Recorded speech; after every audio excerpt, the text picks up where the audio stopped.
topic is function overloading.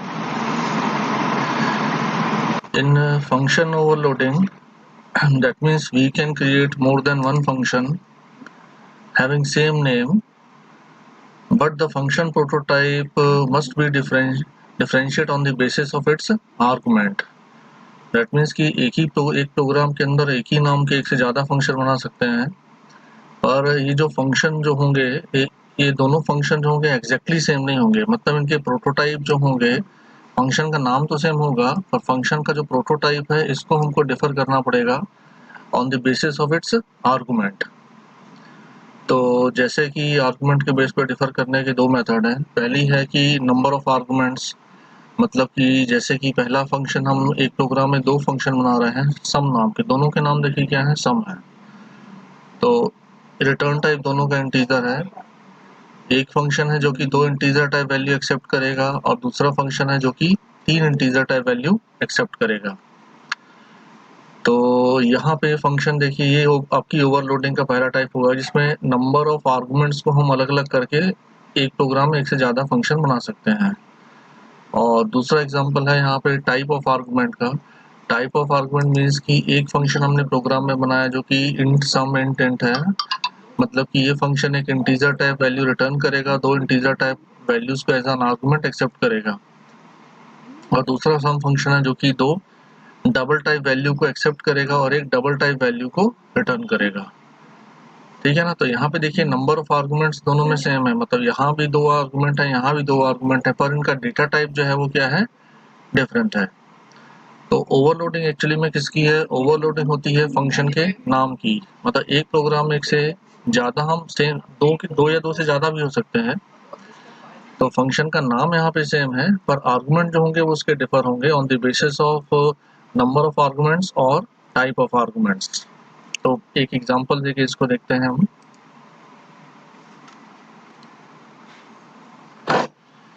Class के अंदर के फंक्शन को भी ओवरलोड कर सकते हैं या बिना क्लास के भी हम ओवरलोडिंग का एग्जांपल देख सकते हैं। तो बिना क्लास के हम बताता हूँ। जैसे एक हमने फंक्शन डिफाइन किया int sum int x comma int y. इसकी डेफिनेशन सिंपल है, हमने रिटर्न करवा दिया x प्लस वाई। इसके बाद एक दूसरा फंक्शन बनाया int sum int x int y int z और रिटर्न करवाया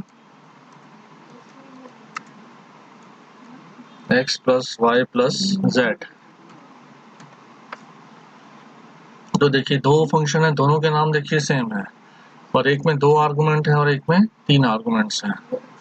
अब हम प्रोग्राम में यहाँ पे इन फंक्शंस को कॉल करते हैं। जैसे यहाँ पे लिखा सीधा फंक्शन को कॉल किया सी आउट सम ऑफ 10 20 30, तीन आर्गुमेंट पास किए, फिर सी आउट एंड एल और फिर से सम फंक्शन कॉल किया सम ऑफ 10 20। तो देखिए यहाँ पे सम फंक्शन कॉल किया है, तीन आर्गुमेंट पास किए हैं, यहाँ पे सम फंक्शन कॉल किया जिसमें दो वैल्यूज हमने पास की हैं। अब इसको हम पहले मैं सेव एज कर लूँ इसको,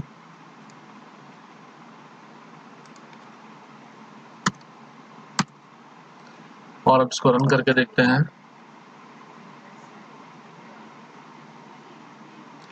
तो देखिए आंसर क्या है, आपका आंसर आया 60 एंड 30। ठीक है। तो यहाँ पे क्या हुआ एक्चुअली में कि सम फंक्शन हमने जब कॉल किया और नंबर ऑफ आर्गुमेंट तीन पास हुए, मतलब यहाँ पे नॉर्मली जो फंक्शन कॉलिंग होती है वो नेम के बेस पे होती है, पर यहाँ पे फंक्शन के नेम दोनों क्या है, सेम है। इस फंक्शन का नाम भी सम है और इस फंक्शन का नाम भी सम है। तो किस फंक्शन को कॉल करना है ये कैसे डिसाइड होगा, on the basis of arguments. तो यदि हम यहाँ पे तीन आर्गुमेंट पास करते हैं तो वो इस डेफिनेशन को कॉल कर लेगा और यहाँ पे इनका सम रिटर्न कर देगा, मतलब कि 60 आ जाएगा आउटपुट। और फिर नेक्स्ट लाइन में एंड लाइन सम फंक्शन को कॉल किया और दो आर्गुमेंट पास किए हैं, तो अपने यहाँ पे इस वाले फंक्शन को कॉल कर लेगा और इसका आउटपुट क्या आ जाएगा, 10 + 20 मतलब 30 रिटर्न हो जाएगा। तो इस तरह से हम नंबर ऑफ आर्गुमेंट्स के बेस पे फंक्शन की ओवरलोडिंग कर सकते हैं। अब हम देखते हैं इसका दूसरा example.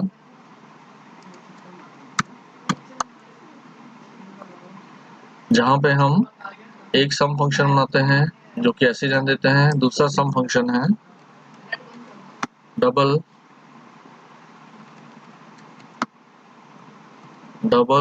X double y, return करा दिया एक्स प्लस वाई। मतलब दोनों फंक्शन जो है, दोनों के नाम देखिए क्या है, सेम है। एक में दो इंटीजर टाइप वैल्यूज आर्गुमेंट के फॉर्म में एक्सेप्ट करेगा और एक में डबल टाइप की वैल्यू। ये भी दोनों का सम रिटर्न करेगा, ये भी सम रिटर्न करेगा। तो यहाँ पे हमने फंक्शन कॉल किया है 10 और 20, और यहाँ पे हमने कॉल किया है जैसे 10.7 एंड 20.9, इसको कॉल किया है। अब देखते हैं आउटपुट क्या आता है। अब देखिए पहली बार आउटपुट क्या आया आपका 30, मतलब 10 प्लस 20 जो हो गया वो 30 आया, और second time 10 plus 7 and 20 plus 9 था 31.6।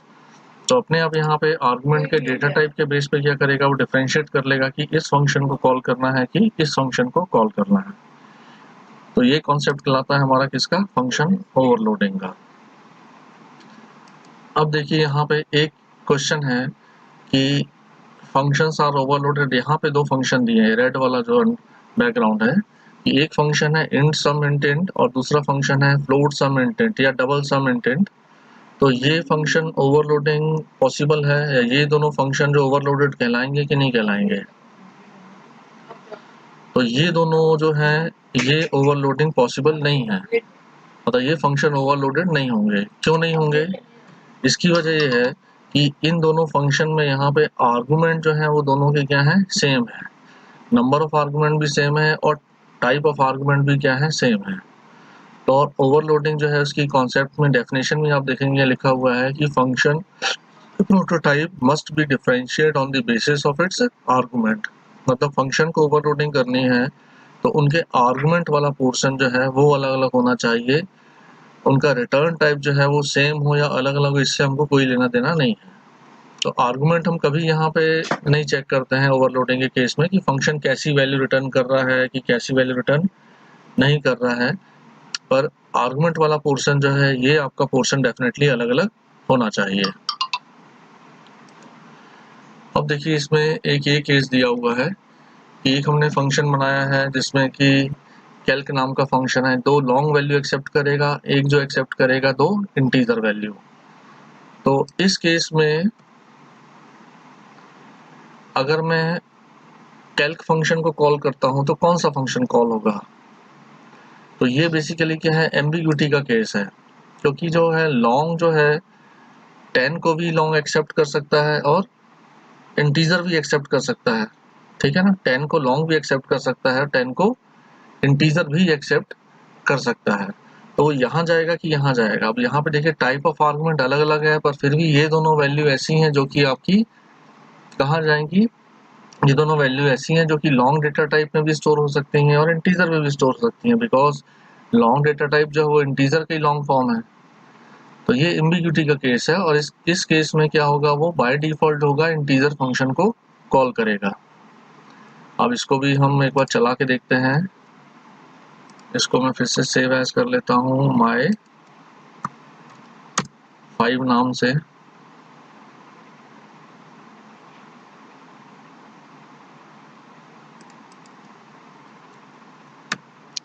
लॉन्ग लॉन्ग लॉन्ग, और यहाँ पे हमने फंक्शन कॉल किया ये वाला 1020। तो प्रोग्राम चला के देखते हैं, तो आपका आंसर आएगा 30। और 30 आंसर तो दोनों से आ सकता है। अब कौन सा फंक्शन कॉल हुआ है कैसे पता चलेगा? तो यहाँ पे मैं एक अंदर प्रिंटफ स्टेटमेंट भी लगा देता हूँ, सॉरी सी आउट लगा लिखेंगे, यहाँ पे सी आउट लगा देते हैं।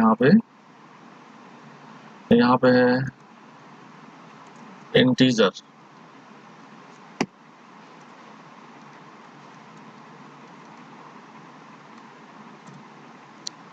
और यहाँ पे मैं लिख देता हूँ लॉन्ग। इंटीजर और लॉन्ग, तब जो फंक्शन कॉल होगा उसके साथ साथ उसकी एक मैसेज भी प्रिंट होगा, तो आपको पता चल जाएगा कि ये वाला फंक्शन कॉल हुआ है कि ये वाला फंक्शन कॉल हुआ है। तो देखिए कौन सा मैसेज आया, इंट मैसेज आया। इसका मतलब क्या है कि जब ये फंक्शन कॉल हुआ तो आपकी इंटीजर वैल्यू जो है वो प्रिंट हुई है, ना कि लॉन्ग वाली। ये ठीक है ना, रीजन सेम है कि इंटीजर वैल्यू दोनों जगह जा सकती है। तो टर्बो सी में इस तरह के एनवायरनमेंट में कई बार एम्बिग्यूटी एरर भी आती है कि वो डिसाइड नहीं कर पाता है कि इसको कॉल करना है कि इसको कॉल करना है। पर कोड ब्लॉक में आपका क्या होगा कि वो इंटीजर फंक्शन को कॉल करेगा। अब देखिए यहाँ पे ये वैल्यू जो है वो 10 है और 20 है। अब आपको जैसे कि हमको वेरिएबल का डेटा टाइप होता है, वैसे जो लिटरल्स हैं या जो आपकी वैल्यूज हैं उनको भी डेटा टाइप हम स्पेसिफाई कर सकते हैं। यदि मैं 10 के आगे लिख देता हूँ L, 10L, और यहाँ लिख देते हैं 20L, तो अब यहाँ पे क्लियर स्पेसिफाई हो जाता है कि ये दोनों वैल्यू जो है वो कौन सी है। ये एक नहीं है, ध्यान रखिएगा कि 10L लिखा हुआ है, 10 small l 20 small l।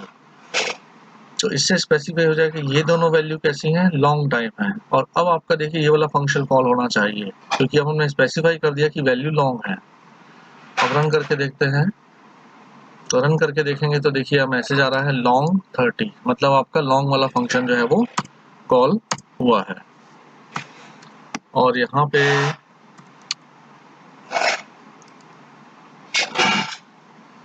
Small L की जगह आप कैपिटल एल लिख लेंगे तो और ज़्यादा अच्छा है, क्योंकि स्मॉल एल जो है वो बिल्कुल 1 जैसा डिस्प्ले होता है। तो दोनों में आपने कैपिटल एल लिख लिया, तो 20L and 10L and 20L। और यदि मैं यहाँ लिख देता हूँ सी आउट सम ऑफ 10, 20 और एक लगा देते हैं एंड L।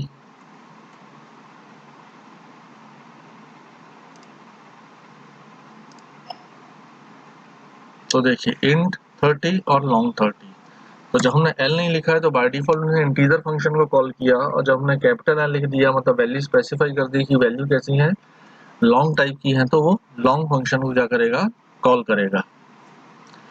तो इस तरह से हम देख सकते हैं कि इस तरह से आपकी होती है फंक्शन ओवरलोडिंग। अब इसके बाद एक नेक्स्ट टॉपिक और आता है, आप उसको लिख लीजिए, दैट इज फंक्शन से रिलेटेड ही है, डिफॉल्ट आर्गुमेंट्स। डिफॉल्ट आर्गुमेंट्स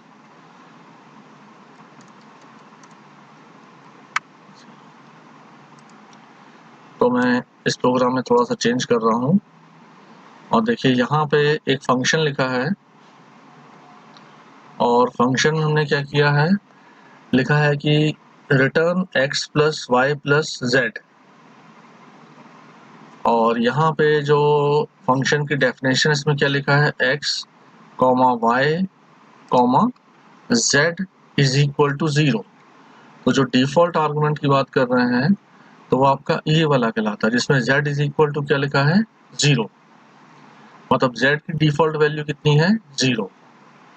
और अब हम इस फंक्शन को यदि देखिए कॉल करते हैं, इस फंक्शन को फिर से मैं 2 बार कॉल करता हूँ, 10, 20, 30। तो यहाँ पे क्या होगा, सम से फंक्शन एक ही है। देखिए ओवरलोडिंग का केस नहीं है, डिफॉल्ट आर्गुमेंट का केस है, फंक्शन एक ही है। और जब हमने यहाँ पे क्या किया, सम फंक्शन को कॉल किया, तो सम फंक्शन को जब कॉल करेंगे और आर्गुमेंट कितने पास किए हैं, सिर्फ 2, सिर्फ 2 आर्गुमेंट पास करेंगे, तो आर्गुमेंट का जो असाइनमेंट है वो लेफ्ट टू राइट होता है, ध्यान रखिएगा। मतलब पहले 10 कहाँ जाएगा, x में, फिर 20 कहाँ जाएगा, y में, और थर्ड आर्गुमेंट नहीं है तो उसकी डिफॉल्ट वैल्यू कितनी हो जाएगी, 0। अब इसके बाद यहाँ पे टोटल रिटर्न होगा, that means 10 plus 20 plus 0, that means कितना आना चाहिए आंसर, 30।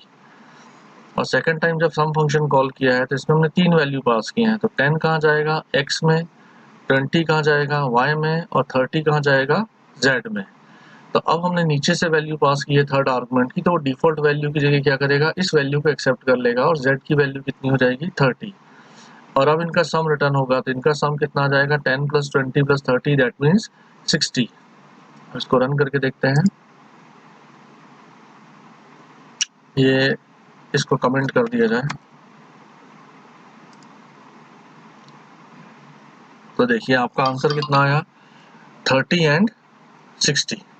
तो पहली बार आपका पहला फंक्शन कॉल हुआ है, सॉरी फंक्शन तो एक ही है, तो दोनों फंक्शन कॉल हुए हैं, पर आर्गुमेंट यदि कम होंगे तो आपकी वो जो डिफॉल्ट वैल्यू है वो उसकी वैल्यू वो 0 एक्सेप्ट करेगा, अदरवाइज डिफॉल्ट वैल्यू कितनी एक्सेप्ट कर लेगा जो हमने पास की है वो। अब एक चीज आप देखिए, क्या मैं ऐसा लिख सकता हूँ, ऐसा लिख के आप चला के देखिए तो प्रोग्राम में क्या आने लगी एरर, क्योंकि यहाँ पे प्रॉब्लम क्या है कि डिफॉल्ट आर्गुमेंट हमने किसको बनाया है y को। तो 10 की वैल्यू मैंने इसे बताया कि असाइनमेंट कहाँ होता है लेफ्ट टू राइट, मतलब पहले 10 कहाँ जाएगा x में, फिर 20 कहाँ जाएगा y में, और z की वैल्यू कितनी है तो ये हमने पास की नहीं है, और इसी वजह से क्या आ रही है एरर, क्योंकि z जो है यहाँ पे डिफॉल्ट नहीं है, z की वैल्यू पास होना ही चाहिए। और असाइनमेंट चूंकि 10 यहाँ असाइन हो गया 20 यहाँ असाइन हो गया, तो इसकी वैल्यू हमको देनी पड़ेगी नीचे। तो यहाँ कोई प्रॉब्लम नहीं होगी, पर यहाँ पे आपको फंक्शन कॉल करने में प्रॉब्लम होगी। इसलिए यदि आपको एक से ज़्यादा वेरिएबल की डिफॉल्ट वैल्यू असाइन करनी है तो वो वैल्यू जो हम असाइन करते हैं वो राइट टू लेफ्ट करते हैं, मतलब अगर ऐसा करें तो आपके प्रोग्राम में एरर नहीं आएगी। देखिए ठीक है ना, क्योंकि इसकी वैल्यू ये हो गई, क्योंकि यहाँ पे ये डिफॉल्ट आर्गुमेंट इसकी कुछ इनिशियल वैल्यू नहीं है, इसलिए इसकी वैल्यू मिलना जरूरी है। इसकी वैल्यू मिलेगी तो ठीक है, नहीं मिलेगी तो वो 0 0 एक्सेप्ट कर लेगा। तो डिफॉल्ट वैल्यू यदि एक से ज़्यादा आर्गुमेंट की देनी है तो हमको राइट साइड से देना पड़ेगा, मतलब पहले इसकी दो, फिर इसकी भी हो सकती है और फिर इसकी भी हो सकती है। और डिफॉल्ट वैल्यू जरूरी नहीं है कि 0 हो, डिफॉल्ट वैल्यू आपको जो भी देनी है वो वैल्यू आप यहाँ पे असाइन कर सकते हैं। तो ये आपका एक फंक्शन ओवरलोडिंग आपका टॉपिक था C++ का, इसको कवर किया है। और नेक्स्ट क्लास से अपन स्टार्ट करेंगे कंस्ट्रक्टर एंड डिस्ट्रक्टर।